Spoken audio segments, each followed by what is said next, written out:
ब्रह्मचारी होकर बिताया और कभी भी पारिवारिक जीवन को नहीं अपनाया तो उनका बेटा कैसे हो सकता है? उनकी माता कौन रही होगी और यह कैसे संभव हुआ होगा? कहते हैं कि उनके बेटे का जन्म किसी स्त्री से नहीं बल्कि एक मछली से हुआ था और पूर्व जन्म में वह कोई अप्सरा थी। जी हाँ दोस्तों, आपने सही सुना। किंतु यह कैसे संभव है? चलिए इस रहस्य का पता लगाते हैं। एक प्राचीन कथा के अनुसार जब रावण ने हनुमान जी की पूंछ में आग लगा दी थी तब हनुमान जी ने अपनी पूंछ से पूरी लंका को जला दिया। लंका जलाने के बाद हनुमान जी जब अपनी पूंछ में लगी आग को बुझाने के लिए समुद्र में उतरे तब उनका तापमान बहुत ज्यादा था और उनके पसीने की एक बूंद समुद्र के पानी में गिर गई थी। उस बूंद को एक मछली ने पी लिया और वह गर्भवती हो गई। इसी प्रकार से हनुमान जी का बेटा मकरध्वज पैदा हुआ। पिता पुत्र का महासंग्राम।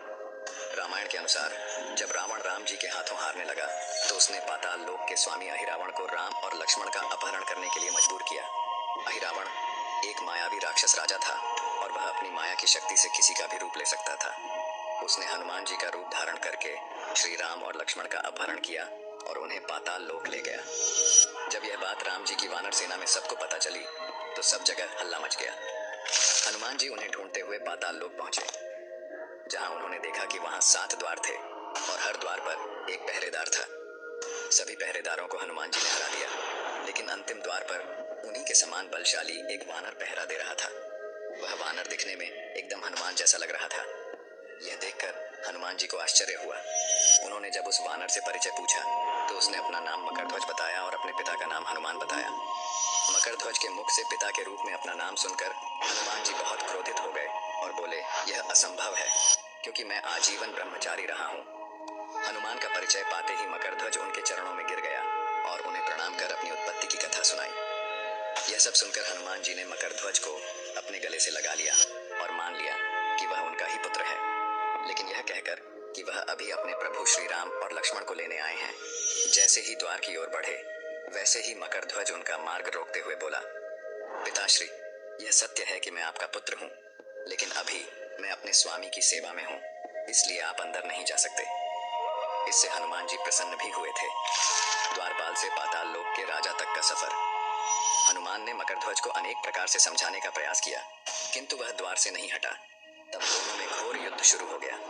देखते ही देखते हनुमान जी उसे अपनी पूंछ में बांधकर पाताल में प्रवेश कर गए। हनुमान सीधे देवी मंदिर में पहुंचे, जहां अहिरावण राम लक्ष्मण की बलि देने वाला था। हनुमान जी को देखकर चामुंडा देवी पाताल लोक से प्रस्थान कर गईं। तब हनुमान जी देवी रूप धारण करके वहां स्थापित हो गए।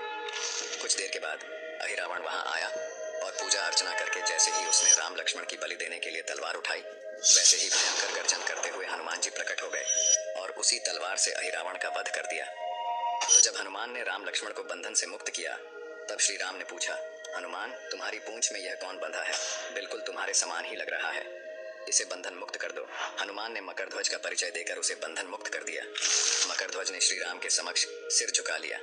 तब श्री राम ने मकरध्वज का राज्याभिषेक कर उसे पाताल का राजा घोषित कर दिया और कहा कि भविष्य में वह अपने पिता के समान दूसरों की सेवा करे। यह सुनकर मकरध्वज ने तीनों को प्रणाम किया। तीनों उसे आशीर्वाद देकर वहां से प्रस्थान कर गए। इस प्रकार मकरध्वज हनुमान पुत्र कहलाए। दुनिया का एकमात्र मंदिर जहां हनुमान जी विराजे हैं अपने पुत्र के साथ। इस मंदिर को डांडी हनुमान मंदिर के नाम से भी जाना जाता है। कहते हैं यहाँ पहली बार हनुमान जी मकरध्वज से मिले थे।